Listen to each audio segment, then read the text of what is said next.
Okay, cool. Joe, I couldn't hear your claps again. Sorry, I was doing my Rabbian. Not today. Not today. Of all days. Of all days, please. Any other day. Yeah, exactly.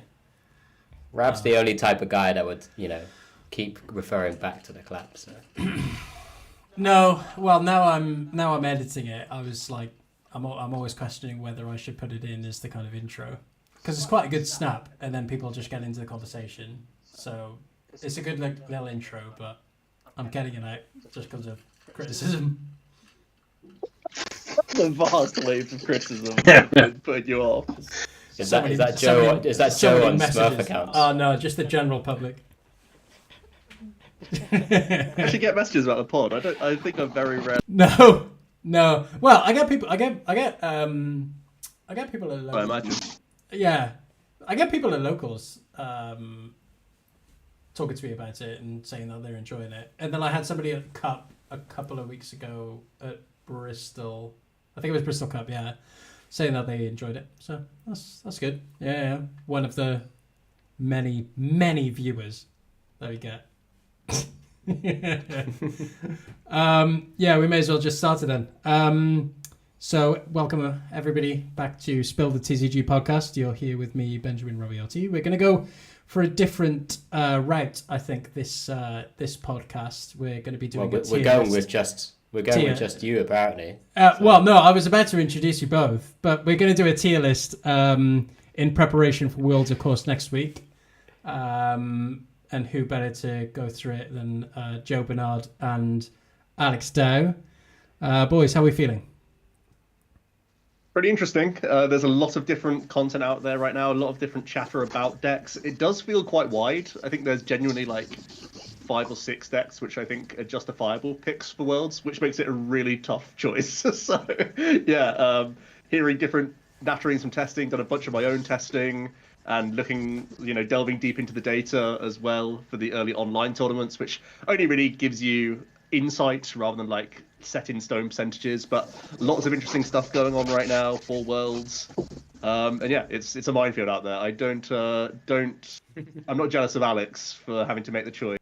No. For what to play this Worlds. Yeah, exactly. Thanks, Joe, for completely just taking my exact points there. It's ridiculous right now. I think I'm going through the whole cycle of I'll play this deck, play against random games just to kind of get some familiarity with it, do really badly with it because I'll only hit the bad matchups, change decks, do exactly the same thing, keep going in this vicious cycle between sort of, exactly 5-6 decks right now. And it's just awful. But it does make it really interesting because we have this 2-week window where live is available and you can play all these games ahead of Worlds. You get all these online tournaments now, which is not something we've had, pre-COVID, where we had set drops like this as well for Worlds. It's the online meta, but it does still influence like how it all shapes up. So it's a scary process to be in right now, but we'll just try and enjoy it. It's coming up pretty soon. Yeah, just like you, Joe, I don't really envy Alex at all.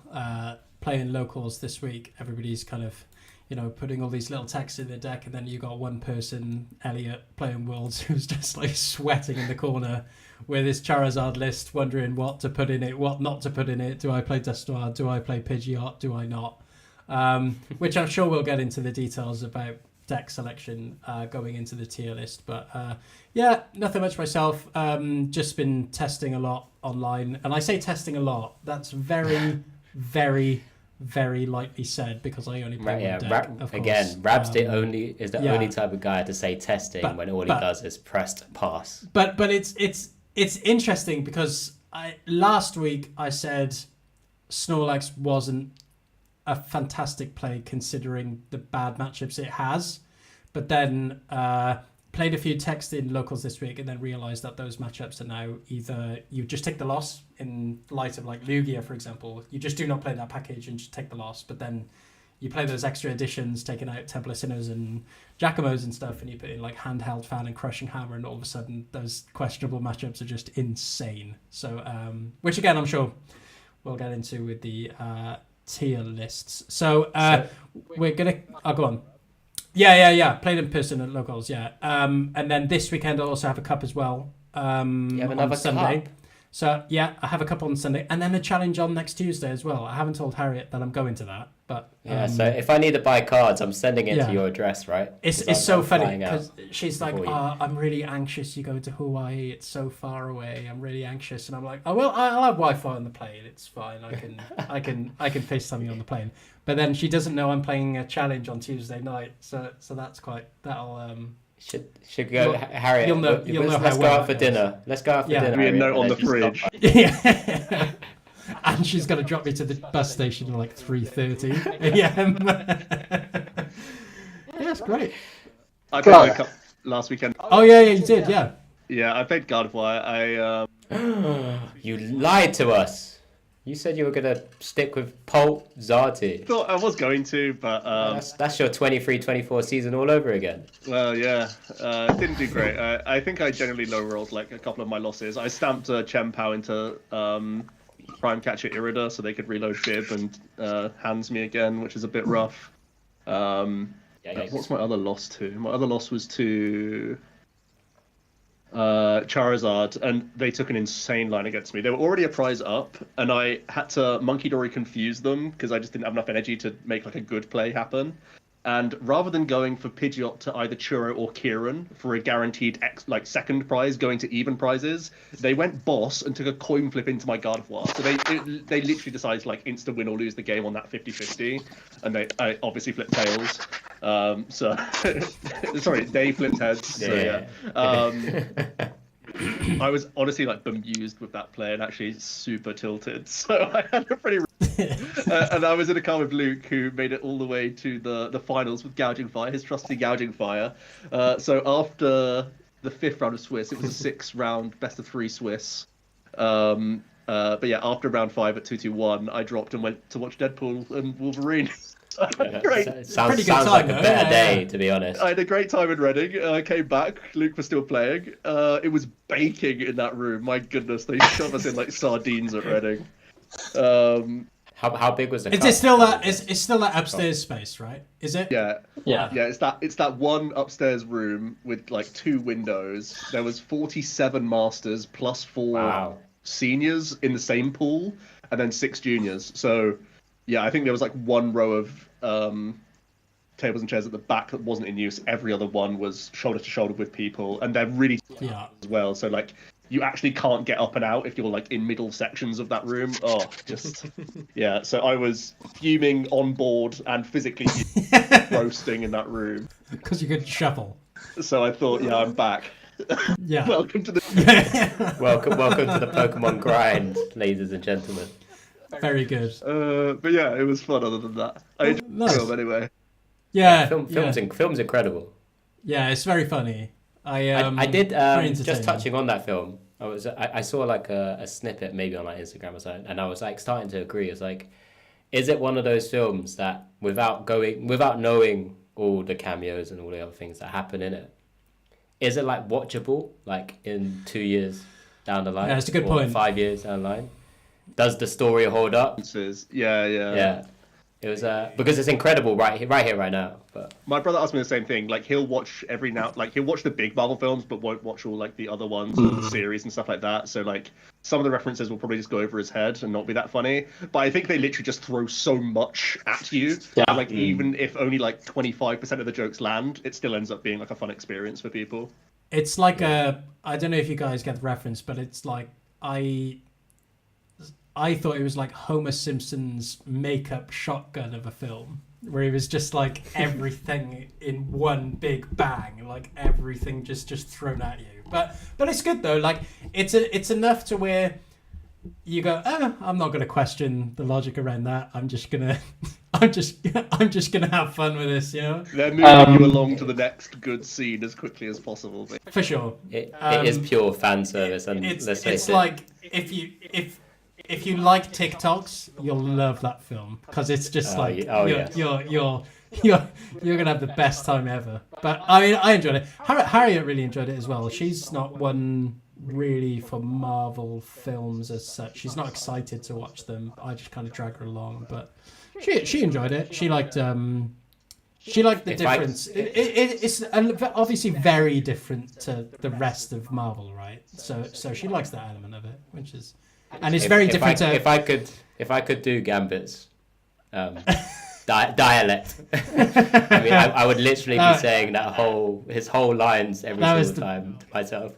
Yeah, because I can't say it, so I'm typing it out. Just send it as a voice note to everyone.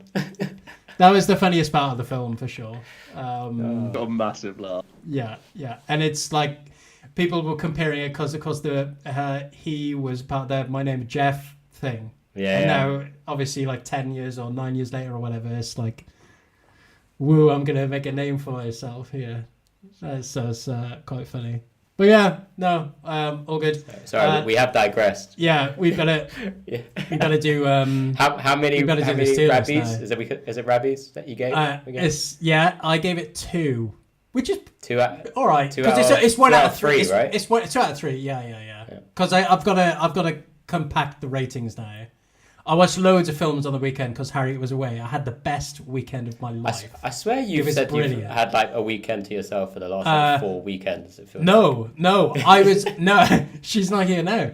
No, I was saying no. The past couple of weekends, I was talking about that weekend. I was like, in a couple of weekends, I get the weekend of my own, which is really fun. Maybe it's just because we heard so much of Good. that, yeah. Which I enjoy doing. I just stayed on the sofa with the cat. It was great.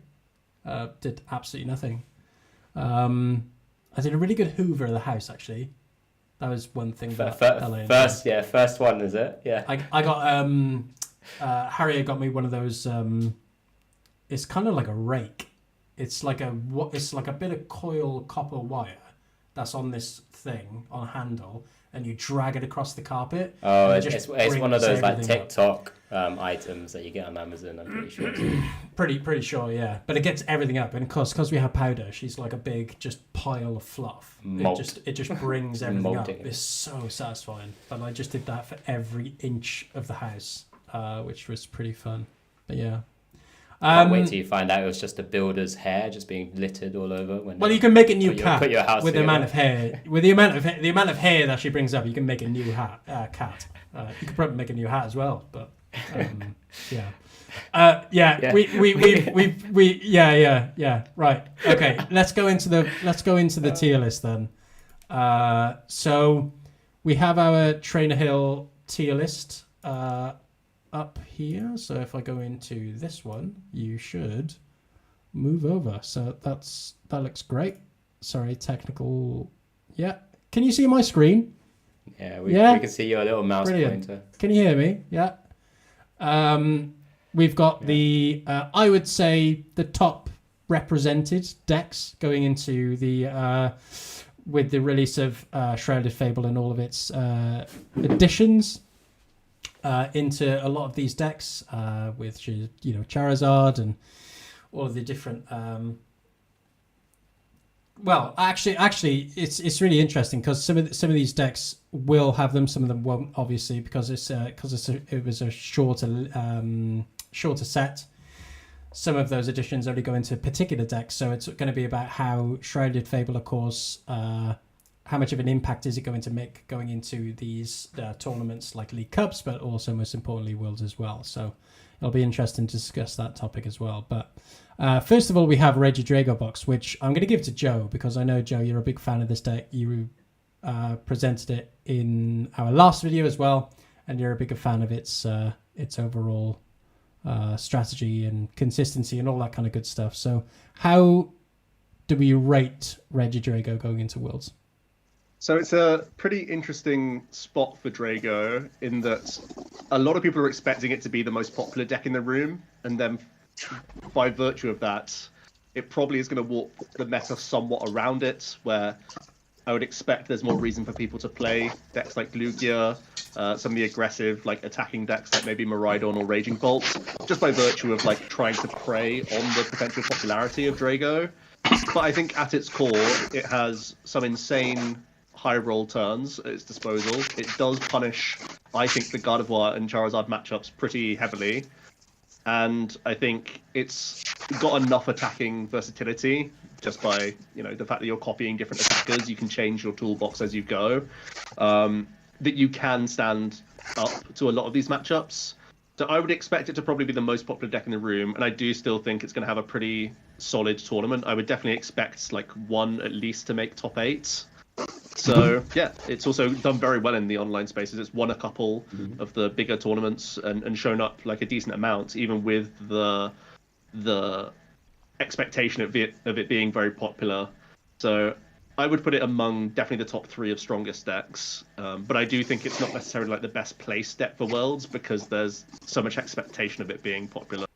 Yeah, I'm really interested in a Regidrago. The big pull of the deck, of course, is its versatility and the options that it presents in terms of attackers. I think with Shrouded Fable, of course, you got Kieran, but you also have Haxorus as well, which is, it's tinkering in some decks here or there. I think with the popularity of Lugia, people can have the chance to just put that in the deck as well. I think people draw similarities to the toolbox element of it with Mew and Mewtwo EX, of course. And I think as well as that, I think that's always a popular archetype anyway.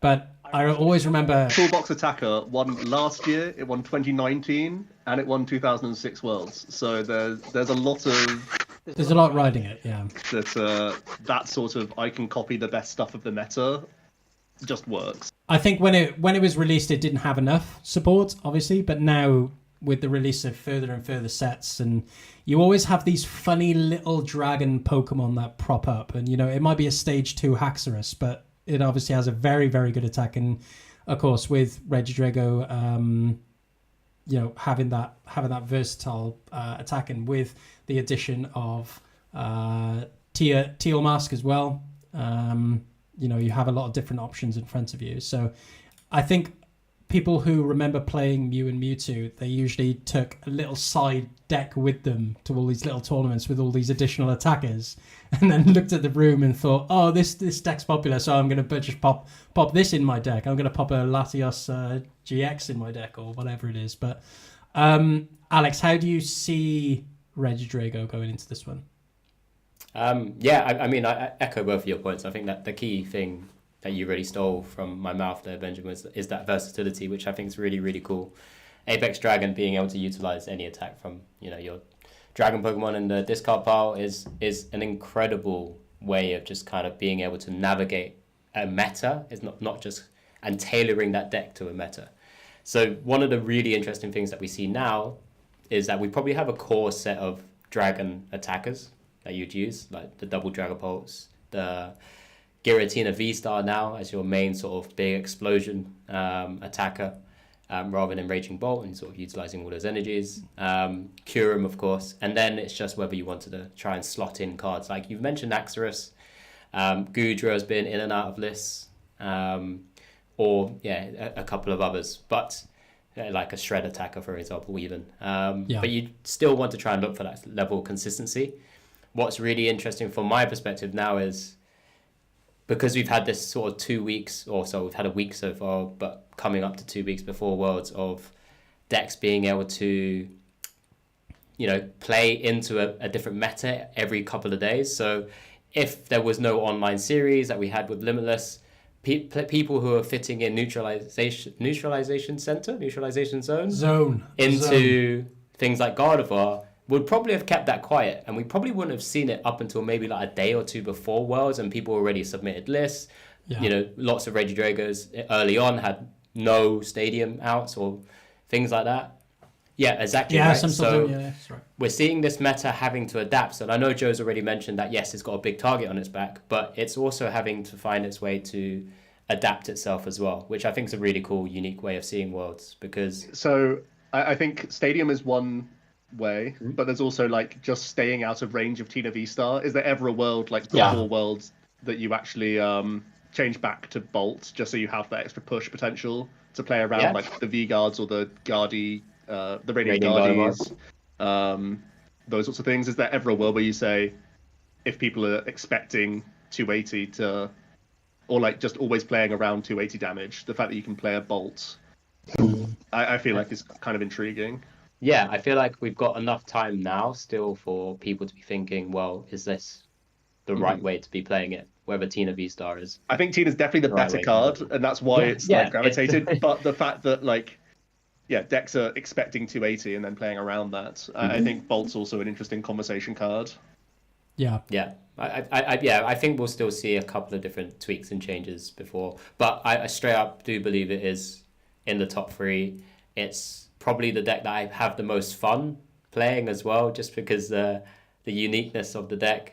I feel like it has Lost Zone moments where there'll be a time when you use your V-Star and do a research, and then your head just goes into your hand. Yeah. you only get 2. It's just sometimes. I can literally foresee right now, like the day 1 stream of Worlds, Pedro's like 4-0 and he does his V-Star power, and then he just tanks on the table and is for like a good 2 minutes. I'm doing nothing. His life decisions. Yeah. Oh my god, it would be great. I think the funniest comment that I don't know if you said this, Joe, but somebody said Regidrago is ironically the best Dragapult deck, which I find so funny because I think quite a lot of people are saying that now. Yeah, it's It was rightfully not played at NAIC because the narrative was all Raging Bolt and Lugia, which are now the matchups that like maybe coming into Worlds to answer Drago. But that's why Drago wasn't popular at the NAIC, because there was an expectation there was too much Lugia and Raging Bolt. So that's an interesting dynamic that it's almost like reversed now. Whereas like it wasn't popular for NAIC because of the expectation of these decks.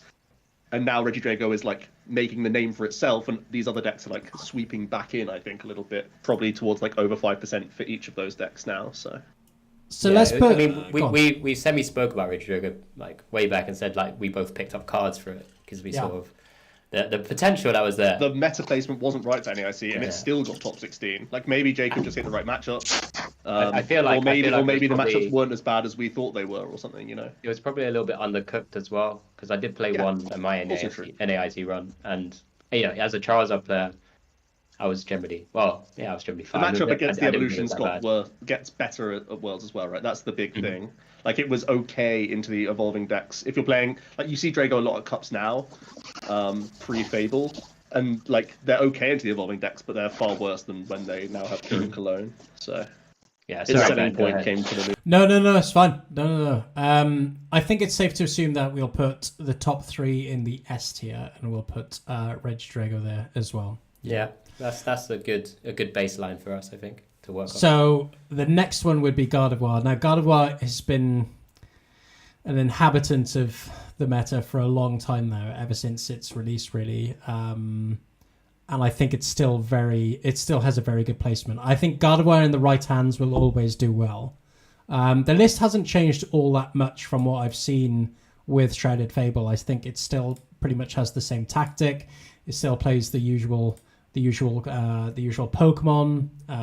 It still takes advantage of the Drifloon, and the Cresselia, maybe even touching in there as well. But where do we see Gardevoir going into this one? Is there anything specific that Gardevoir must be pertaining to going into Worlds?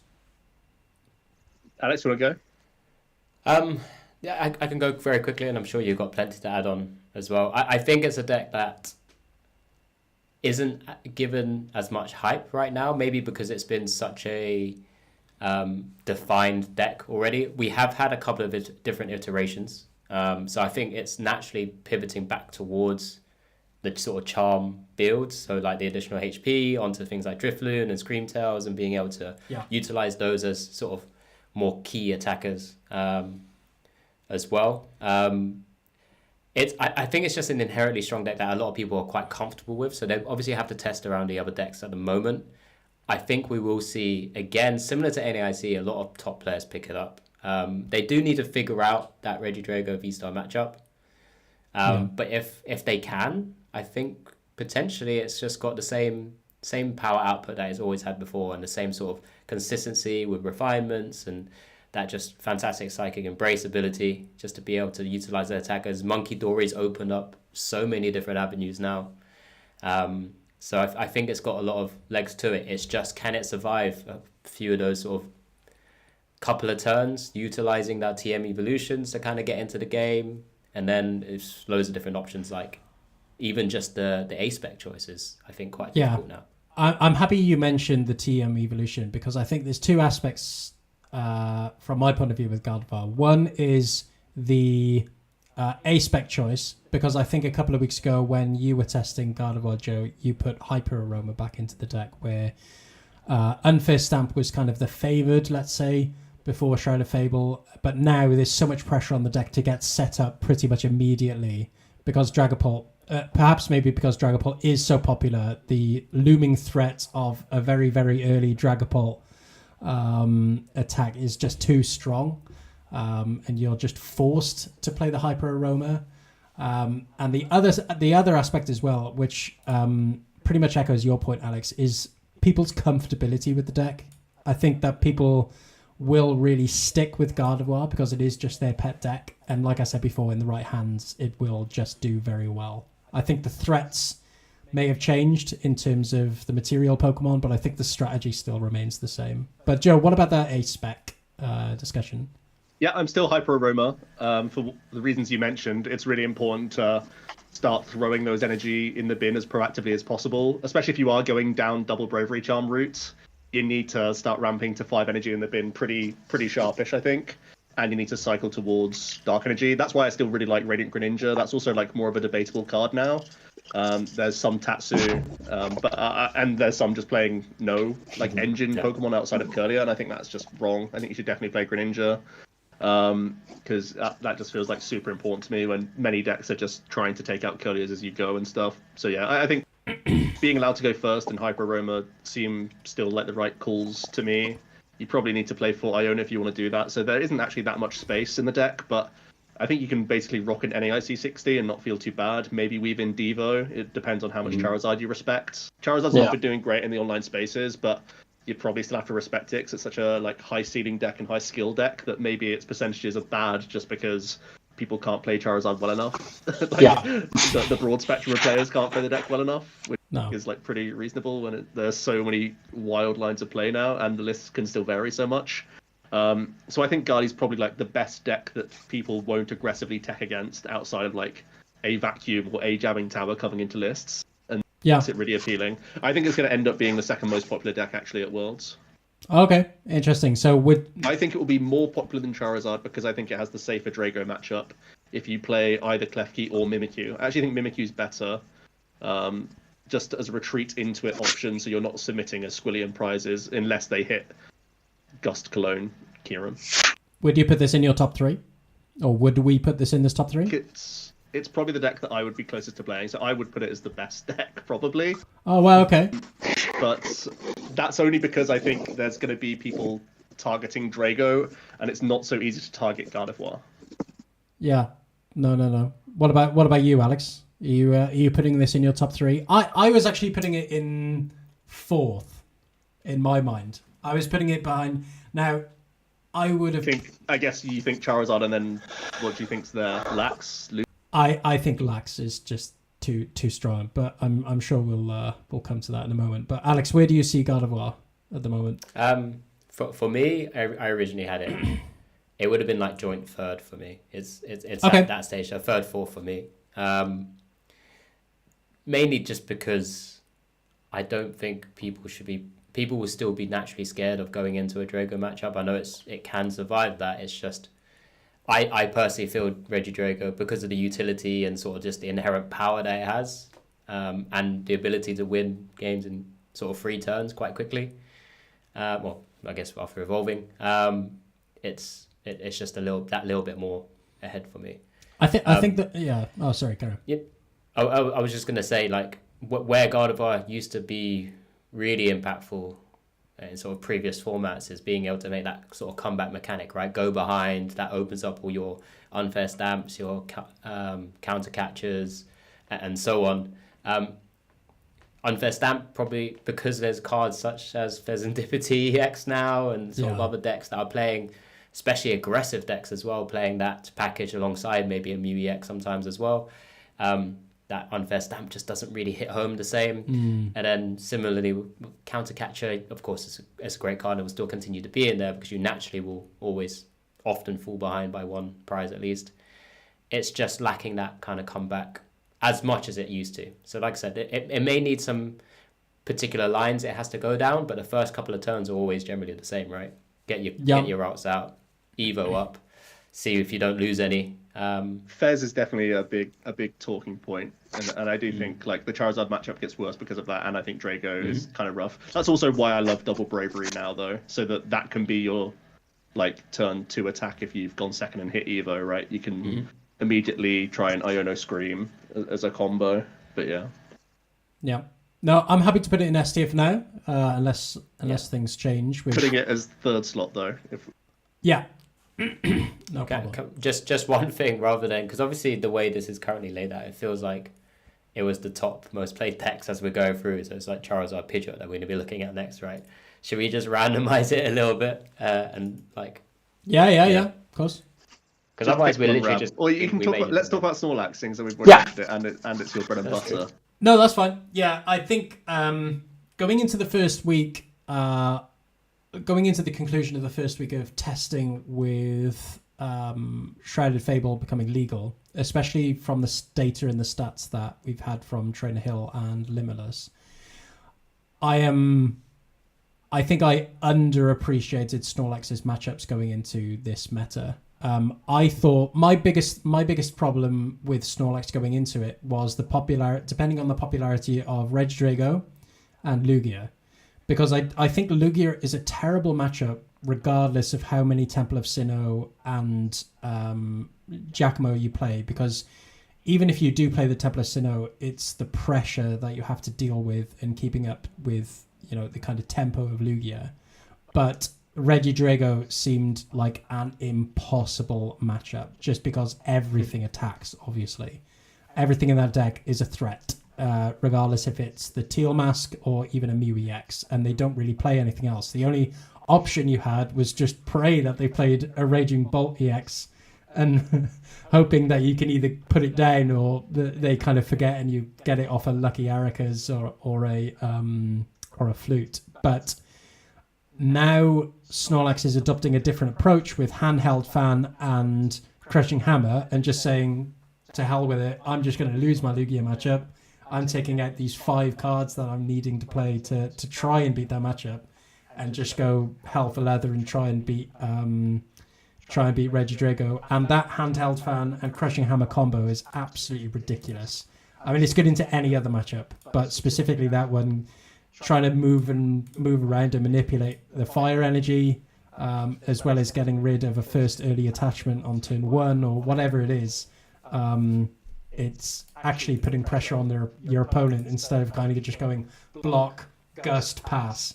It adds a different element to it. So I am really comfortable putting Snorlax with, considering its matchup spread. I'm obviously a big fan of it, but I really think it's a big threat going into Worlds. And I've been pleading with people who I know is playing, including Alex and Elliot, and everybody else. I've been pleading with them to play it, or at least test a couple of hands with it. But I don't know what your guys' opinions are. Alex, I'll go with you. Go on. Yeah, I mean, I can add to that. I mean, it's the game plan, not just hammers and handheld fan, that sort of plays a massive part. Cornerstone Mask Ogerpon is now played usually in like a couple in the deck as well, and of course you still got Mimikyu at the same time. And I think to overcome not only sort of the Snorlax, to overcome double Cornerstone Mask often takes a lot. I mean, things like Regidrago box will play, one. Jesus, I've gone my own. Cologne, thank you very much. Yeah. Be able to potentially bring it back again with that fantastic VSTAR ability it's got as well. But that also has utility just to try and get out of a Snorlax retreat. So, or more often than not, it's also being targeted with, Eri or Misfortune Sisters. There's quite a number of cards there that just feel like it's so impactful in quite a lot of matchups. It is a big threat, and I do agree it's got some pretty polarizing matchups. And going into a massive tournament, I guess you have to think you're going into a tournament where there's a lot of, well, we're going to call them worlds class players, having qualified for worlds. They're generally of the better sort of range of players you'd like to think, rather than sort of an online meta in terms of taking on the statistics that are there. People are going to be prepared for this, or at the very least they should be having it in the back of their minds. There will be those people who will be playing maybe more just straightforward lists, that they're used to, and just think, well, maybe that's just one matchup we forego, rather than having an extra 5-10% against it to swing it a little bit in your favor. And that's what you're preying on. It really is one of those where it's like matchup roulette, like a couple of other decks I think we'll probably touch on as well. It's always in the back of my mind, right? I mean, like Ben tells us all the time how I was messaging whilst he was sleeping, trying to find out how to play a particular matchup. With Snorlax, how do I beat Mew? What do I do against Mew? What's the game plan? Just gust. But it's just gust. But yeah, so it's always there in the back of my mind. And yeah, Ben's already told me today, actually, in fact, that he was going to be bringing this deck with him just in case. I honestly, it would definitely be a good emergency deck. I also forgot to say as well. Zerosic as well is just absolutely nuts. I really underappreciated that card. I read it and thought, oh, that's okay. But then I played a Lost Box last night, and the Zerosic Airy combo is it's just completely unfair. It's just you double supporting, are you? No. Turn after, of course. Yeah. There's only one. Oh, go on. Sorry. Just one last point. The reason why I'm more against playing it is because I do think Lugia will be heavily played. Okay. And I don't want to. Fair enough. I don't want to be handling that. That's fair enough. Yeah, my view. It might not be the case. You might miss the 10 to 12% of Lugias or something like that, and it's fine. So yeah. It's such a weird one because you think the higher echelon of players are less likely to pick things like Lugia because of like pride, and they want to feel like they're in control of games, so it could be lower. But Lugia was the most played deck in the Japan World Championships day one, so I think people are also willing to just like go risky for Worlds as well, and that's when Lugia was still like bricky and stuff. I sort of share that sentiment now, that I think its online data is kind of inflated by players not knowing exactly what to do, and I think high level players will find those wiggle room avenues. And I think there'll be a small contingent willing to add in the Spiritombs, or like play Petronzard, or like play extra counts in Drago and this sort of thing. If it's like a supporter include for an extra pivot, or if it's like Iron Leaves that can't be Eerie, something like that. So I would put Snorlax top of A tier and just short of S. I mean, it's certainly hard to win the tournament with Stall, but it wouldn't surprise me if Snorlax made top 8. Yeah, no, I'm happy to put it A tier for sure. I think for World specifically, it is very matchup dependent, and I think you've got to consider the skill level of the majority of the players there. They will, they're not going to go to Hawaii not knowing their matchups, of course, but I think the popularity of Lugia will. Yeah, Alex is laughing. The popularity of Lugia is something to worry about for Snorlax players for sure. Alex, any last thoughts on Snorlax? No, like I said, the biggest thing is I think you'd have to it's either 0 or 100. It's Marmite. You either love it or you hate it, and I think it's in terms of like the matchup or not. So I think that's the way you go. I don't think you should really be. I don't think there's a way to really just take it as a 50-50. I think you just need to be playing the text for it. If you respect it enough, or if you don't, and you just kind of be like, well, hope the rest of the meta and people at Worlds are respecting it for you, so you can then prey on maybe a more consistent, being a more consistent list of theirs, for example. Yeah, no, fair enough. Any decks that you guys want to speak about specifically on the next one, or are we going to go straight into to talk about Lost Zone Box? Okay, I thought you were going to go. I want to talk about United Wings. Now, Lost Zone Box is really funny because when that first week data was shared, this was Elliot's second deck. So I said to him last night, you just can't. I just don't think you should be considering Lost Box. I think the threats are too prominent, and I think if Dusknoir is ever popular, you're gonna have a bad time, obviously. But with that data, well, because I think the advantage in coaching mode again. I think the advantage you have with Lost Boxes, of course, is taking advantage that you're a single prize orientated deck. So if Dusknoir is ever popular, it gives a chance to say for Charizard to take multiple prizes per turn. I guess you're losing a prize, but No. Yeah, I suppose that's fair. So, but I was actually gonna come at you with the new knowledge that there's been literally only a couple of placements for a very, very cool Lost Zone build, which only plays for single prizes, literally 4 Comfey and 1 Radiant Greninja, and the rest is just your 2 prize suite.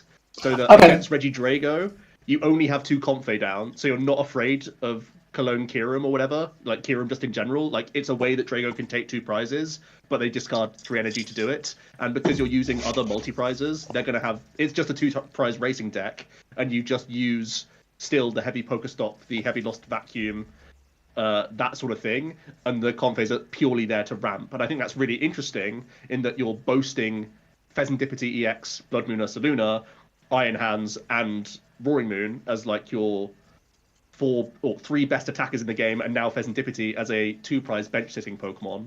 I think it's really intriguing in that because Comfey is your like lead engine Pokemon, as like I'm going first, I can pass with multiple single prizes in play pretty comfortably against the other 2-prize decks like Raging Bot and Miraidon and stuff, make them hit their prime catchers or their heads on coin flip catchers, and then as soon as you get to gates, you're popping off with the best attacks in the game as well. So I thought that was a really, really clever way of going about things, of having the same element of Hedrick's very aggressive, like very item heavy list. The list I saw even played like Tracking Shoes on top of like Nightly Stretchers and Quad Stop. So it was super aggro, yeet through the deck.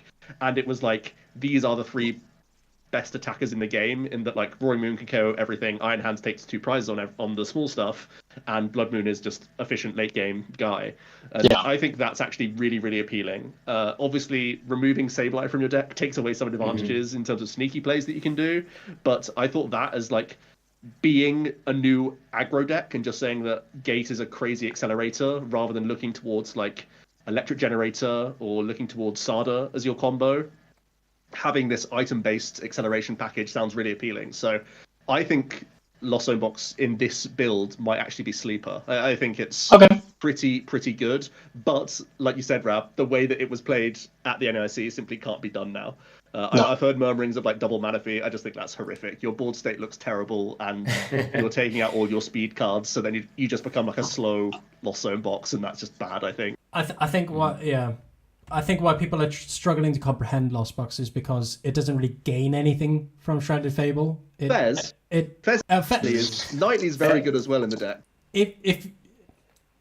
But I think with that, I think if any players know how to manipulate the decks in a way to keep up with the meta, it's going to be Lost Zone Box players, right? So that's the thing, right? Get to build the best basic attackers and shove them into one package, and I think that's what's still making me think there could be a way for the deck. There is another. I think someone could come with a very cool Lost Zone deck, and I feel like it will be a build like this where whenever you face Drago, you just put down 2 Comfey and then rely on Colress or Vacuum to still ramp you to 7. But then in other matchups, you can still go 3 Comfey pretty happily and just start zooming.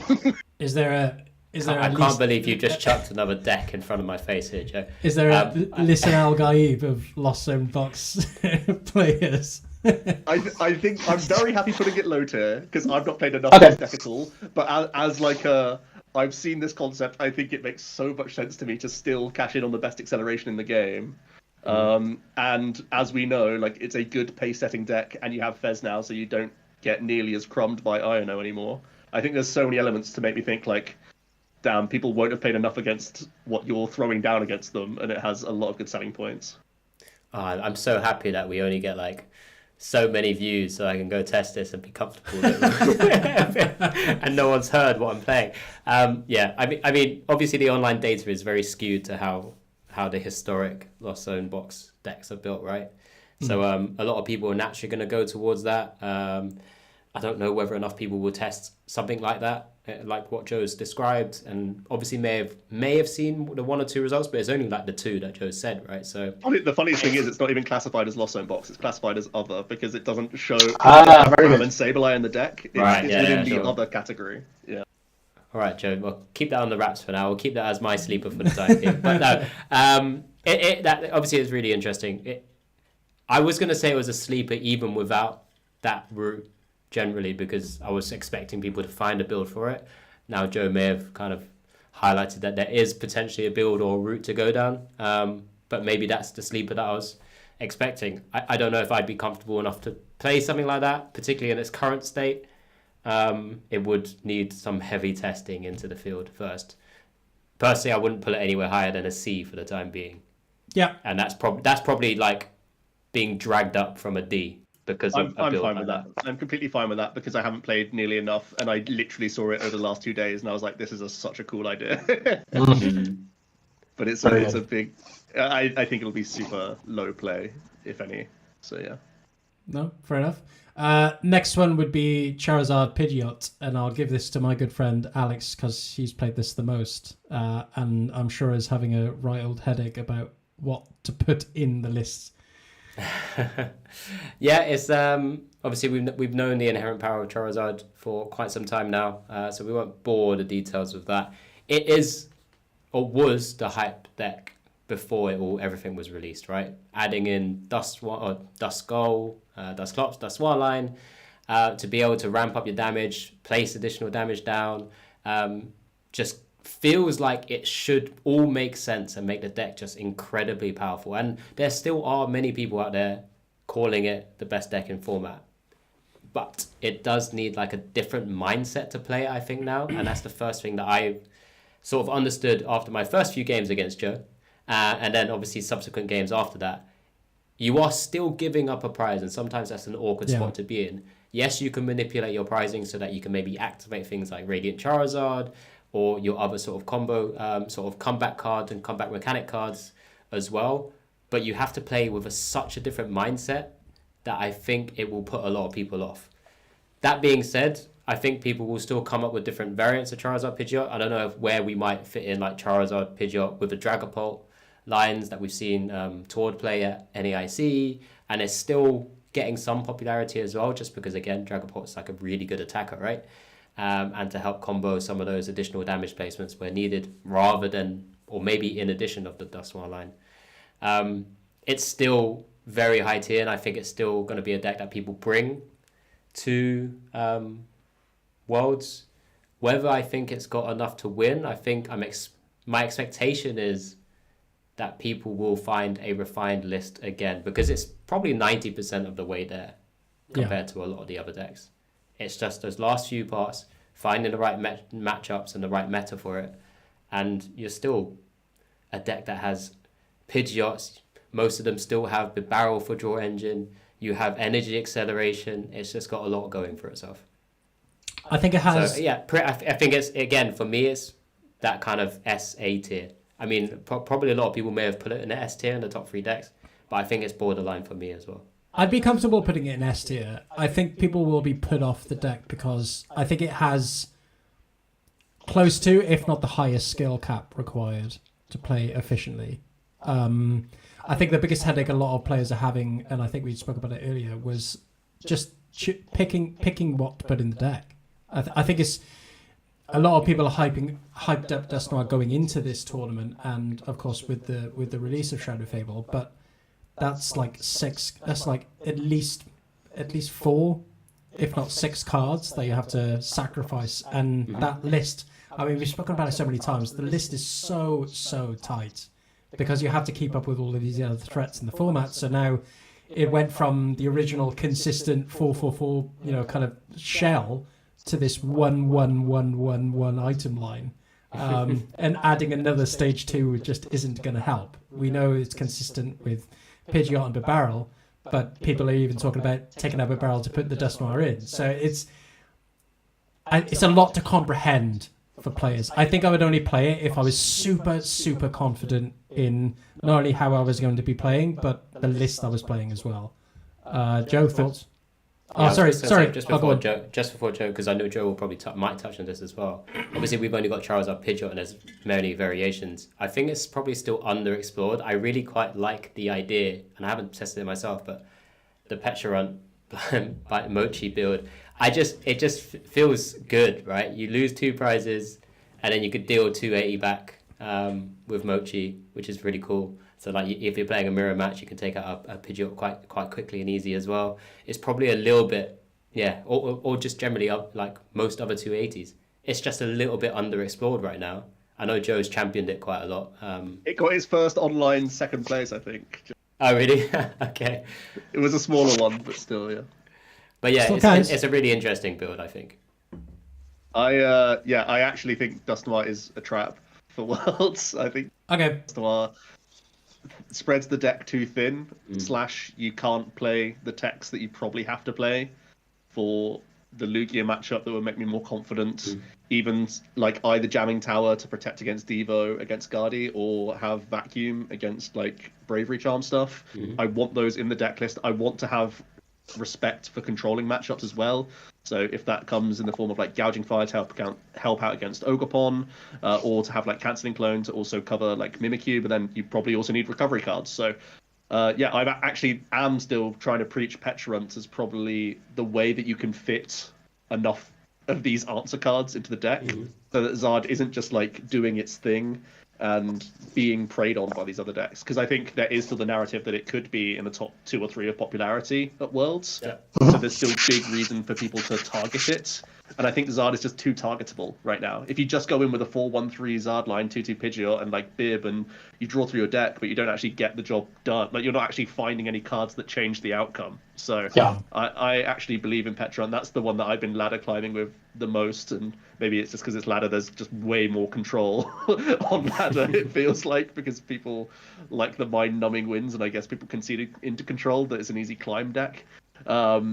But yeah, I am definitely Church of Petrarunt Zard, not only because, like, I've said it already on the podcast, but Nespor is like my favourite card in format, now that Fez is in the format, so I would probably put Charizard in A tier, actually, but I'm so happy putting it second or third if you guys think it's much better. I think that Dusknoir is low-key a trap. It reminds me of very early Obsidian Flames Zard when it first came out, and it was played with like the barrel but no Arven, and then like it took the Brazilian players to bring Arven to the table like maybe a month into the format or something to like re-innovate it. And I think this could be a situation again like when there was the debate of like, is it better to play Pidgeot or Bibarel? We've learned that it's clearly Pidgeot now, right? So I think there could be this just like, it was like all the Japanese data is just gym battles. This is like league tournament challenges. This is just for fun tournaments, don't forget. So people want to play the wacky, wonderful stuff that comes up every like 2-3 games. But I feel like if you want to have the deep run to Charizard, you need the tech spaces for the matchups that are going to be in the room. And I think Petrarunt does that in the most space efficient way, because it also adds damage mod, which is like 40 damage mod is crazy. Like we have a 50 damage mod, and that's an A spec. And I get to play 2 copies of a 40 damage mod, and like Dal said, 280 is a massive number, and just 220 is a massive number to be the initiator. So I'm definitely Church of Petrarunt right now. I don't mind putting Charizard in our S tier. Yeah, I was just wondering what other deck you're putting in S tier. Because I would put Lugia quite high for Worlds. Okay. Lugia is S tier for me. This is where we might like jig things around, and obviously we'll go with some of these other decks. We need to. You can pop it there for now, or you can pop it in S for now. Like either way, I have no questions of it. Like I still expect it to top 8, even if I completely disrespect Dusknoir, because I know there's gonna be better players who have found a way and like squeezed literally every drop out of the deck. But I don't know. For me, it's not come up in enough games for it to be like a wow factor card over either consistency or because like you have to be so consistent against Drago. If you whiff, you just die. Yeah, you just lose. Yeah. I want a no whiff Zard, and I feel like these other builds do it a bit better. Anyway. No, I'm agreeing the same sentiment. We'll probably have to shift some things around, but I think it's in that cusp of SA in a similar space that Gardevoir is. But that's where I put it. Well, let's keep the content spicy. We'll talk about United Wings, which was an addition that Joe wanted, actually, funny enough. I begged them. I think United Wings, when it came out, it didn't really have much going for it in terms of support, but I think with the recent edition of Carmine coming out of Twilight Masquerade, then Dartrix, of course, with the United Wings attack, and then of course with Neutralizing Zone, it does have some certain cards you can play with to perhaps bring it back to the table. Joe, was there a specific reason that you would want this on your tier list? Is this a Zone is the exact card that makes me think it's okay? putting this as a D tier option in our tier list. Is that? I don't think we we're just disagree doing it with for you. Scale. Yeah, I don't think we're we just doing disagree it for with you. scale, right? Realistically, what's putting us off United Wings? It's like maybe Iron Hand's Chain, but mostly it's Dragapult attacks, right? Dragapult thing, gatekeeping these little dinky daffy decks, right? So if you have neutralization zone and the opponent doesn't play the stadium, you can actually beat a percentage of Regidragos, and then via weakness and Fez to protect against like late game Ionos, you should be getting there against the Zards, the Lugias, the like low to the ground decks like Don and Bolt, right? So this is definitely the, if there wasn't an online space and someone came with a neutral United Wings list and surprised some Dragos, it could have gone really far in the tournament. Yeah. But it's stuff like this that people don't really think about and think might be gimmicks that sometimes just like push over the line sometimes. So it was worth giving a nod, I think. But I would expect Dragos to play one stadium probably. What's the damage? What's the max damage output for 320 United now. Wings? You can have 320. 16 in the bin, and you can attack with Ditto with the Dark Yeah, Energy, okay. copying Murkrow for 320. But obviously you're hitting for a myriad of weaknesses as well in most of these situations. Yeah, so you got Watchful for Lugia. You could put in, obviously, I've seen lists with 2 Rowlet as well to evolve the Dartrix, of course. I would expect to play Rowlet, yeah. And then, of course, Murkrow for your Gardevoir. But yeah, no, nice little pet deck. I'm sure people will have it. Quite bad into Gardevoir, by the way, just because Monkey Dory of course probably still beats it. But yeah, just a funny little goofy deck that I thought worth mentioning thanks to a new A-Spec. I'm sure I'll see it sleeved up in a hotel room somewhere, being played on the tables. It's going to be like Drew Kennett or something is going to play it. Yeah. Called him out by name. Fair enough. Bro, he played Luna Rock. Never forget. That was on my my other tier list. If you wanted to go back to that. I'll never forget that. 'Cause, a good friend of mine who was speaking to them was telling me like, yeah, these guys have been suggesting Luna Rock, and I'm like, no. Yeah. Nah. Yeah. Please don't listen to them. Gotta get out of there. The same weekend he got sponsorship from Rare Candy as well. It was like felt like 2 weeks, like the very next tournament he played, Luna Rock, after getting this massive sponsorship deal with Leon Hart. Very good. Yeah. Oh, what a guy. Next deck I would like to talk about is probably going to be Chien-Pao. I think looking at the list, obviously not changed at all. Going into Shredded Fable, it's Art and Fez, of course. I think the thing is why I don't really comprehend Fez is because it just goes into so much. Yeah. I was going to say, is there a deck here that doesn't go in apart from like Iron Thorns? Well, the meme is, of course, do you have a Fez I can borrow for Worlds? Which I don't, Alex. Is that meme? Yeah. It's because people have been saying that's been difficult to pull, right? Yeah. Or something. I mean, everyone needs one. Everyone needs one for Worlds, just one half art. But for Chien-Pao, of course, much like Gardevoir, the strategy doesn't really change. It has the attackers it has. It's just going to utilize, of course, that Chien-Pao and the Iron Hands as its main attackers. Do we think its position changes necessarily going into Worlds? I would still put it comfortably as C tier. I think it has been many people's pet decks, but I just don't think it can go over the line just due to its lack of versatility. I'd say it's C or D because I think Gardevoir gets worse with more Fluttermane and you stick at the same level as United Wings. Yes, I also think it gets worse into Charizard because either they're playing aggressive basics that can initiate a race, or they're playing Dusknoir, which can allow them to KO Frigi and Gust Up backs on the same turn.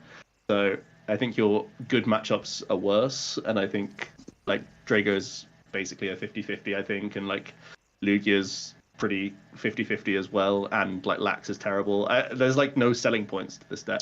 I think it's too slow. I think it can't really keep up with a lot of the top tier decks. Well, you go second into Drago, yeah, you are cooked. Yeah.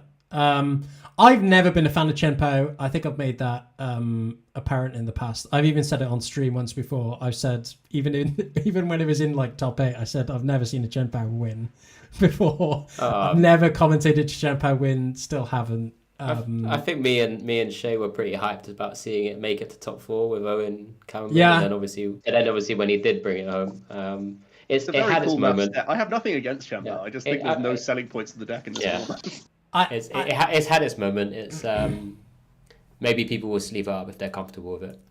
Let's just. It's still one of the most fun decks to play, but I mean, I'd put it above United Wings. Let's give it that at least. But I think it's one of those decks for me where I look at it. Can we rejig stuff afterwards, please? For now, Yeah, we'll leave United Wings above it. I think the thing is with Chien-Pao, it's one of those decks for me where I look at it listed, and then I look at another deck and I just go, why am I just not playing that?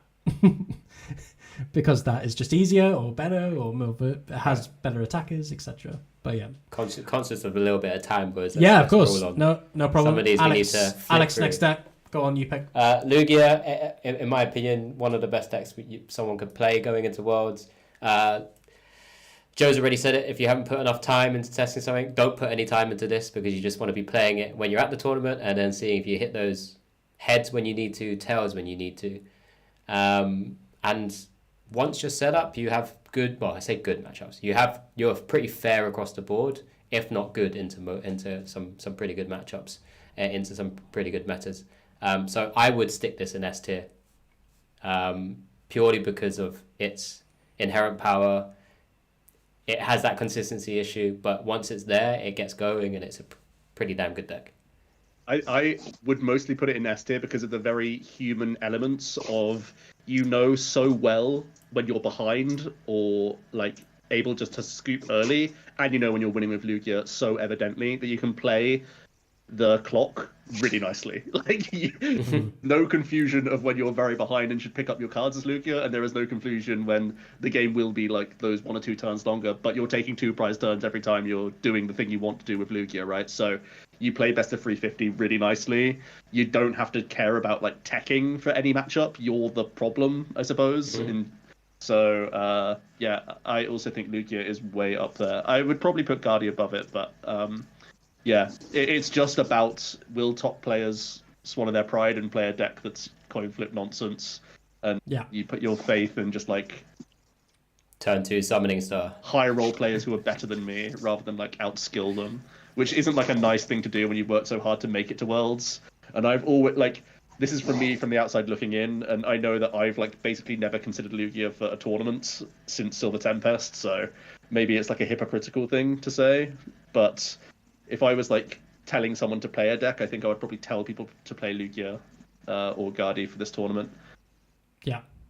Yeah, because they're in a position like me where they haven't tested enough. So just play the deck that you don't really need to test too much with. Just get the slight bits of sequencing of the energy attachments right, and then you're golden. For what it's worth, I do think the Nest Ball is an interesting inclusion if you are going to play Fez, and I think Bundle is way better than Flutter.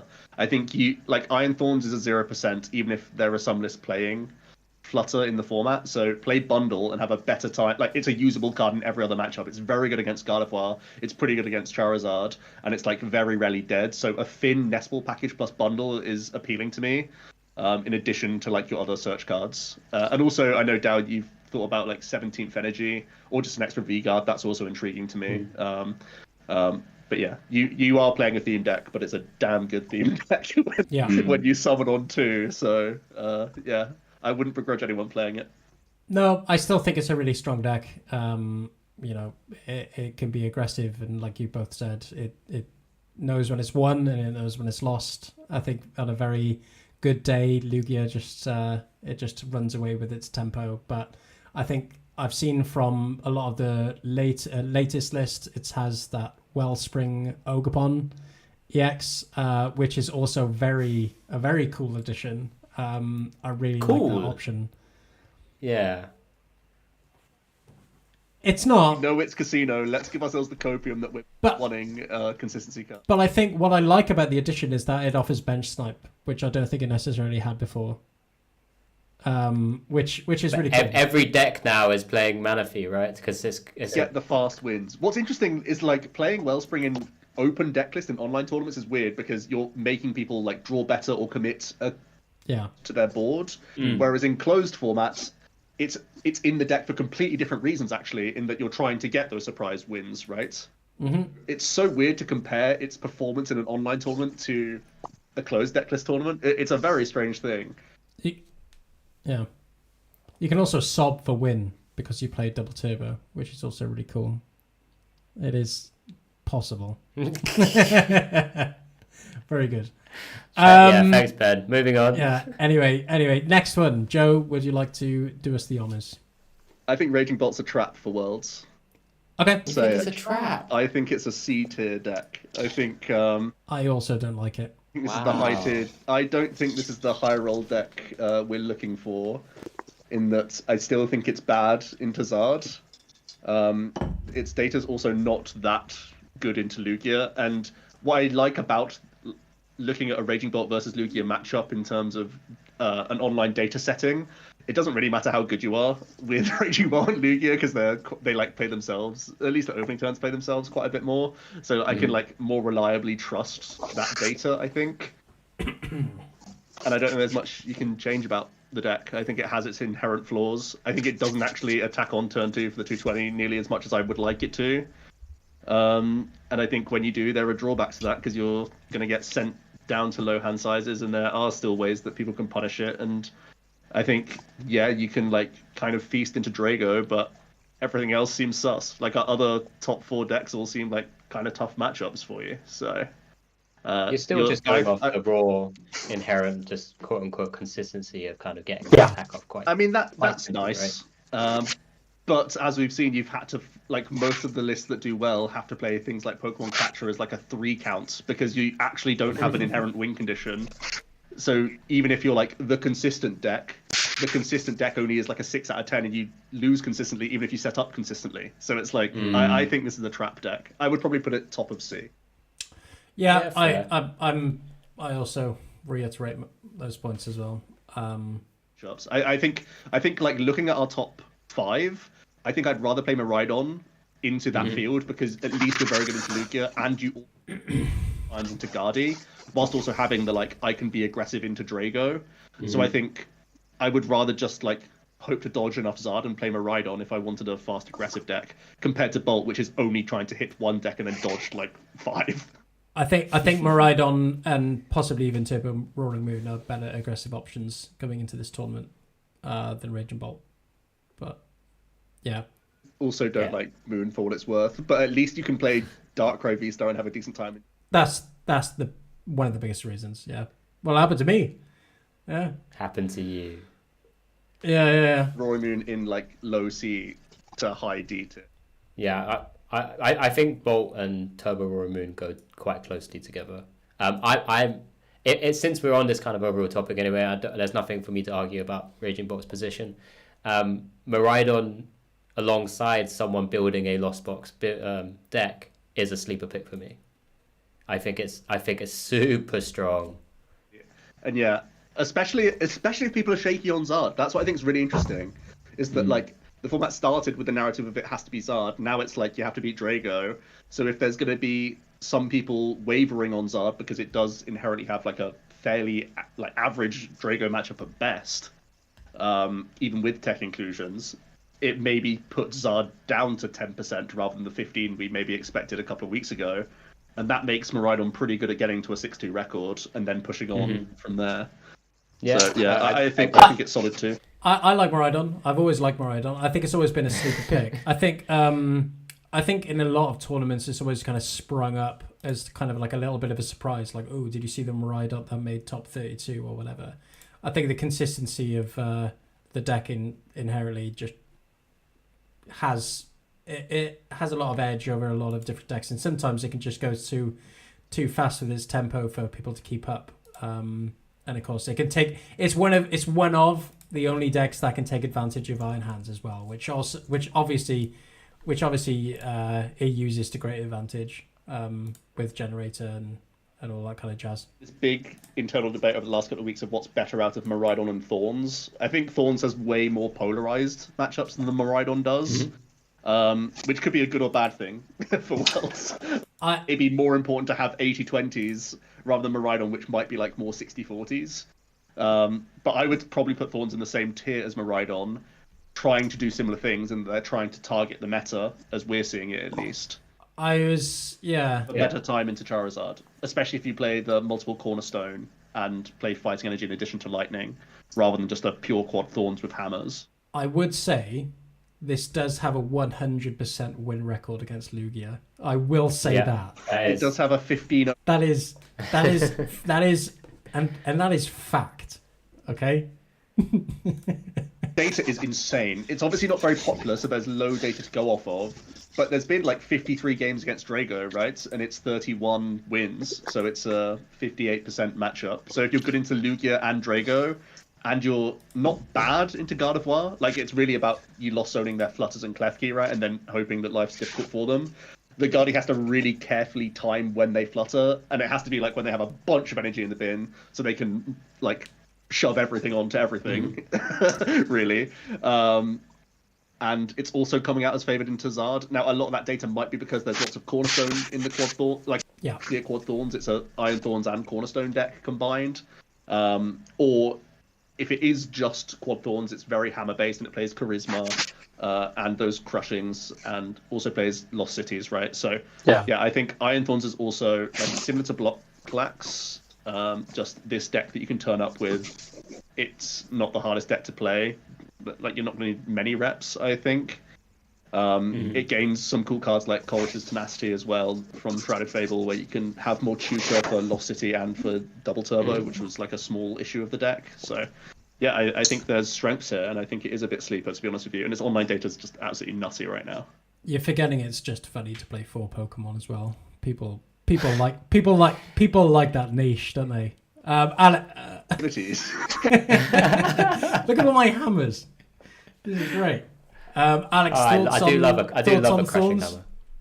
hammer. Yeah, I mean, again, it's one of those decks where I keep flitting in and out of and being like, surely this is. Just you're not. What? Actual is a choice.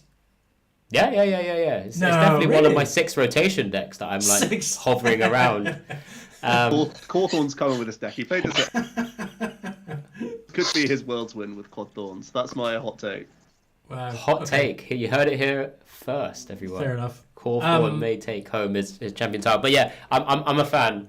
It obviously has moments where it's just like you look at your hand, you've got 1 Thorn out, and it's just like you can't really do enough sometimes, and it's a bit scary. But when you're Path to the Peak on a Pokemon, it's just incredible. I'm sorry. Yeah. No, I like it. I think you can, like Joe said, you can sleeve it up, enter a tournament, and just kind of cheese your way to the win. But you know, if it's what the deck does, right? I mean, you play 4 of them, and you know, kind of lock your way to a win. It's pretty much as simple as that. You know, a lot of abilities riding around in the meta right now, and a lot of ability-dependent decks like Lugia. I know it's a meme to say 100% win, but it's still valid. It's a top-tier deck that you're going into with that record, and of course, it doesn't do too bad to go into a good matchup against Gardevoir or Charizard as well. Alex, it's not bad against Drago either, right? So it's, no, it's not. Not at all. You know, they've got one Cologne to maybe start plowing energy through, and you're either like, you know, you've still got Ogerpon, which is naughty against the Drago VSTARs. Making them. So if you play that version or hammers, fans, it's just kind of awkward. Sorry, that'll do. That's enough. No, it's a good point. Making them rely quite heavily on manual attachments while you're kind of plowing away doing 120. But you know. Yeah, that's the only thing. Like, it's 140. Yeah, usually it's 1. Sorry, I'm thinking of Double Turbo. You offset with booster. It's just the like tickling, I think, as Joe's described it to me before, that sometimes isn't quite enough. But yeah, like I said, it's immovable object with like 30 hit points. Your board. Yeah, and I'll penny that actually. Yeah, brilliant. You got the dice ready and just go. Alex, next deck, do the honors. Arceus is Arceus, sorry. Obviously it's only really had like one person play it right recently in that tournament. Is it called Tournament of Doom? Was that what it's called? Todd at day 1. Cyrus played it. Really interesting concept, and I think there's a lot to like about it.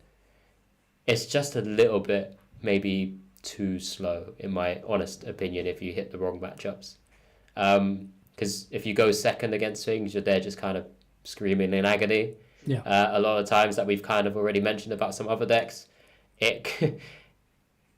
look, there may be someone who brings it with the right builds. I think I've seen one hovering around with, like, again, using Cornerstone Ogerpon once again to beef up its matchups. Cornerstone about to make a name for himself. Yeah.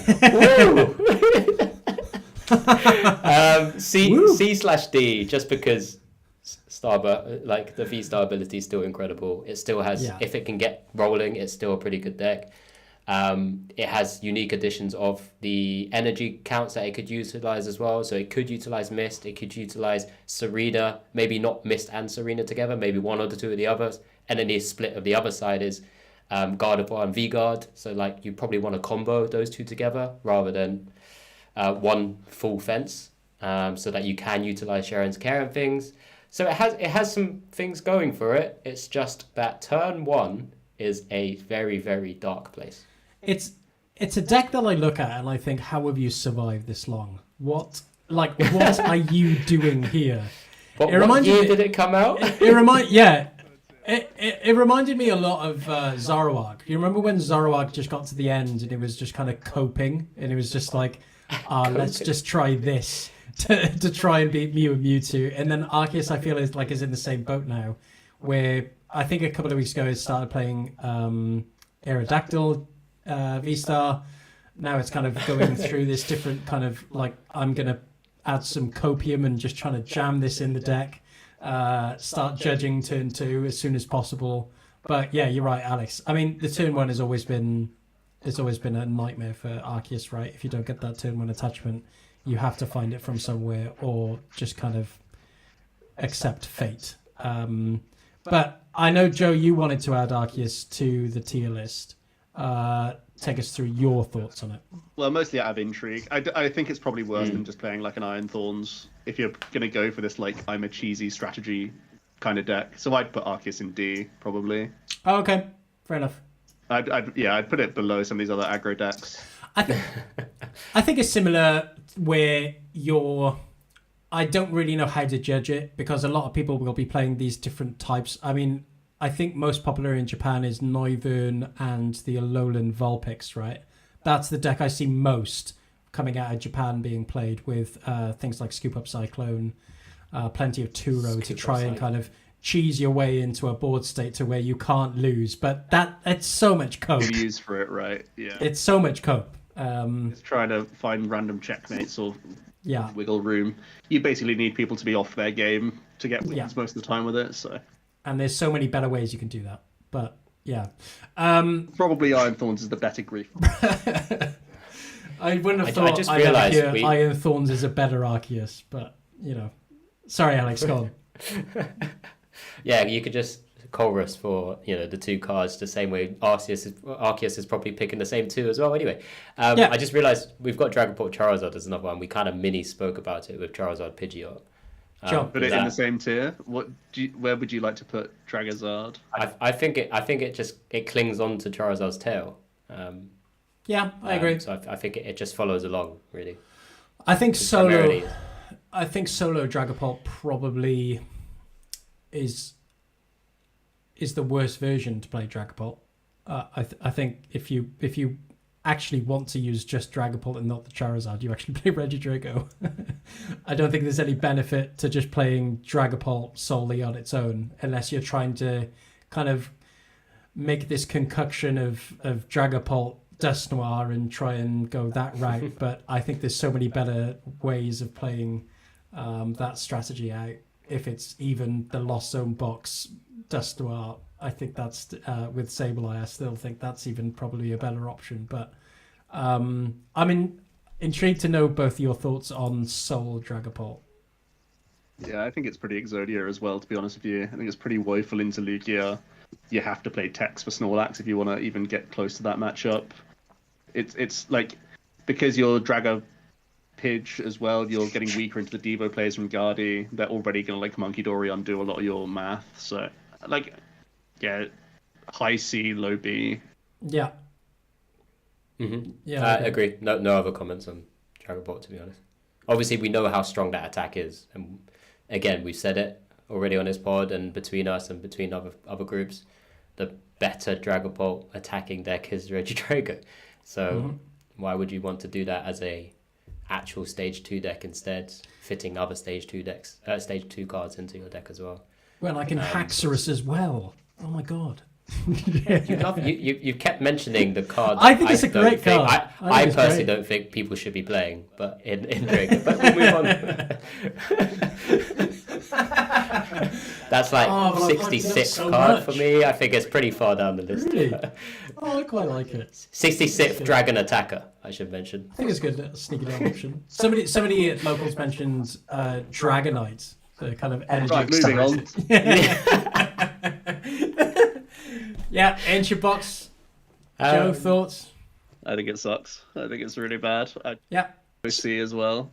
Yeah, I was gonna put it in D. Yeah. I think you build it in a way where you probably have to include like Big Mooney X and Pecharunt to move around and stuff like that as well, I think. Possibly, yeah. There's definitely been some Petch builds online so far. But you're like... Petch is just really cool. It actually has a really cool attack as well that I didn't... 2 prizes. Yeah, actually very good for the deck itself as well. Yeah. Ancient Box has had some like high placements in some of these online events, and I don't get it. Outside of the fact that it does what it does, like a good amount of the time. But I think, again, I don't see selling points here. It's not good into Lugia. It's like you have to play Pecharunt for Snorlax. It's really not good into Zards. If Zard is picking up, that's really bad for you. Like, I just don't feel good about the deck. You need pieces every single turn of the game. That's the problem. Like, there's never a turn where you don't need your next basic and attachment and Sada sometimes. It's so sad. Yeah, I guess it's another one of those decks that likes having Fez in it as well, because often. Yeah, I haven't seen many Fez. Interestingly, like that, it's in some, but not all of the lists. I thought it would be a shoo-in, like you, Alex, to be honest. But it hasn't made it into every list. Yeah, I think it's kind of blasphemous to put a 2 prizer into Ancient Box, really. But I think the main selling point of that deck was that it was all single prizes. It's the only thing going for it. Prize all the time, yeah.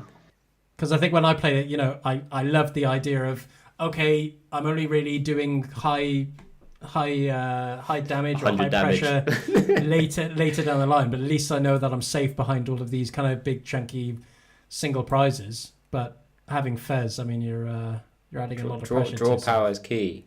It Right? is. You're right. And how are we separating these last two then, boys? I'm happy to put them in the same. Talk about one. We only have to talk about one, right? Yeah. You don't want to talk about the combo Snorlax Pidgeot build? I don't think Snorlax is in any Pidgeot Control anymore. I think it's just Sob now, right? I have seen lists where they're just playing the 3 or 4 Snorlax with 2/2 Pidgeot, but it seems terrible. That sounds bad. Yeah, let's just talk about Pidgeot Control. Let's just talk about the balance. Personally, if you're well versed in the deck and you sort of know your lines, and I think there's a lot of lines you have to learn and know how to rehearse and direction you go down, I think it's a very good deck, and I would put that in low A. I agree. As low as well. So that is All Out Blitzer, one of the most predominant Pidgeot players. He's been playing Machinations and Luxray EX in the deck. Yep. So you have much higher odds of turn 2 Pidgeot, which is just nice inherently. And then you have these moments where you can just delete an opponent's hand very aggressively.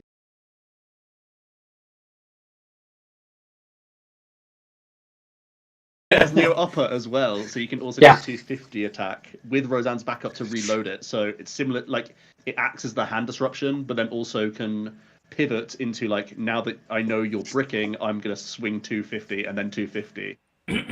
Yeah. And then into Blood Moon after that. So that's a very cool way of doing it. But there's also trusty, old-fashioned, here is my Cornerstone, my Wellspring, my Blood Moon, my Mimikyu, my boring Luxray V, here's Hero's Cape, all this sort of stuff. So it's got its just in cases, hasn't it? So why shouldn't people pick this up and go into Worlds with it? I mean, it's pretty hard to play, and I think you are still very much in panic stations against the Drago, in that they can really pop off and delete a board pretty sharpish, and they have Cologne. And I think naturally, like, comparing Pidgeot to Snorlax is that you do feed easier prizes just around the board quite often. Mm-hmm. I think Blitzel was playing Radgardy to keep Pidgeot out of range, but it's really about protecting Pidgey, right? That's still the first hurdle that you have to get over. Mm-hmm. As the deck, I think that would be my like main concern, is that there are going to be certainly Drago pace setting into you, which is quite concerning, and Lugia is still like not the easiest matchup, even with Luxray EX, which is not a bad card in the matchup because it's like large and it can deal with Minchinos thanks to Neo Upper for the 120 attack whilst getting rid of like Boss from them and stuff. So yeah, I mean it's clearly not a bad deck. It's going to have, again, like polarized matchups and be the hardest deck to play in the game. I think that's kind of the issue. There'll be Pidgeot heads, no doubt, but I think it's going to be like sub 2%. Yeah, I think the majority of Snorlax players, when you ask them why wouldn't you play Pidgeot Control, most of them will just say, "I'm just afraid of misplaying." I think that's always been the big mindset around it. I think if you're, like Alex said there, if you're well versed with it, I think in the right hands, just like the same sentiment I had with Gardevoir. If it's in the right hands, it's a pretty dangerous deck. But yeah, it's got to have a lot of hands on it, on an average, to do well. Alex, thoughts? Yeah, I mean it's a scary deck. I've actually been a big fan of the 06 Luxray EX. I mean, pre-NAI. It's so good. I just like Luxray EX. I actually was mucking around with it pre-NAIC. I didn't tell anyone because I would have had eyes just from Joe just searing in the back of my brain. Well, it's because you will have not tested any other deck and it's a week until the tournament. But it was so fun. It would have been an undercooked list that would have made me super mad. It was actually part of my journey to the airport to go to the but it was just so fun. Just being able to just snipe cards out of the opponent's hand. Always fun. Obviously, was just super weak into other things. No, scary deck. No, I agree with all the sentiment already said. It's very good in the right hands. If I faced up against Alessandro, I'll roll my eyes and just kind of pray for he draws dead somehow. You just accept the fate. I love the guy. Right? Yeah, pretty much. Yeah. Okay. Well, that brings us to the end of the tier list. Nice hour and a half of waffle between us all. Any tweaks? Any tweaks do we want to think about? I don't think so. Joe likes to see the upper like scales of each of the tiers, doesn't he? Because that's why he was getting really upset that United Wings was lower than Chien-Pao or something. United Wings should be our last deck. I know that much. I'd probably put Ancient Box above Pao. Nice, quick and easy. You really don't like Chien-Pao. I would have at least put it that. But I mean, you can. I don't care too much. I mean, I'm in the same boat. I don't care about Chien-Pao. But I would probably put Pidgeot above Dragazard. Yes. Okay. I'm fine putting Guardia's third. Yeah, I'm happy with Guardia's third. For sure. Yeah, I'm pretty happy with that. I'm happy with this. What about Draga? I'd shove it above Moon, I guess. Yeah, the Moon's the bottom of that C tier, I think. Yeah. I'd actually want to put Bolt above Lost Zone Box, just because. All right, it's fine. Of the current, what you can feast on as Raging Bolt or Raging Ogre over current Lost Zone Box list. Well, I think the energy that I was brought to just seeing that Lost Zone list may be blinding me for how good it actually is, but in my head, it's underplayed and undertested, and you never know, it might change within the week that we've got. Let's see how many games I can get in with Clef key me anyway, and I'll just be like, well. Yeah, I like B's just a nice little just play these lightning decks. Those are the meta, like the very very cute meta calls. I think if you can correctly guess that Charizard will be sub 12%. I think that's when you can cutely get yourself into day 2. Yeah, I agree. But it could all go wrong if Charizard is 16%. It could all just go wrong. Yeah, at least for Miraidon. But those extra 40 players that you could face up against. Yeah. Where your Iron Thorns mate says, I flipped 3 tails on Crushing Hammer. I would have won that matchup. 50-50, mate. 50-50. Getting to the point where Joe's grunting. I think we've had him on long enough. Yeah. All right. No worries. Okay, well, thank you both for doing the tier list. That was really helpful. I'm sure we'll meet up again before Worlds, before the big weekend. What date is it? Will I? Will I? Will we? When do you guys fly? You guys fly midweek, right? Wednesday. I think we reconvene after Worlds and congratulate ourselves on being exactly correct on everything. Yeah. Well, hopefully the rest And of our... congratulate Alex on his Pikachu. Oh, yes. Oh, no, hopefully my skateboard that I'm bringing back. That's what... At least in skate. That's the win. That's the win. Right. Okay. Well, thank you both. And thank you all for listening. Appreciate it. Any feedback, let us know. But otherwise, see you later. Ciao.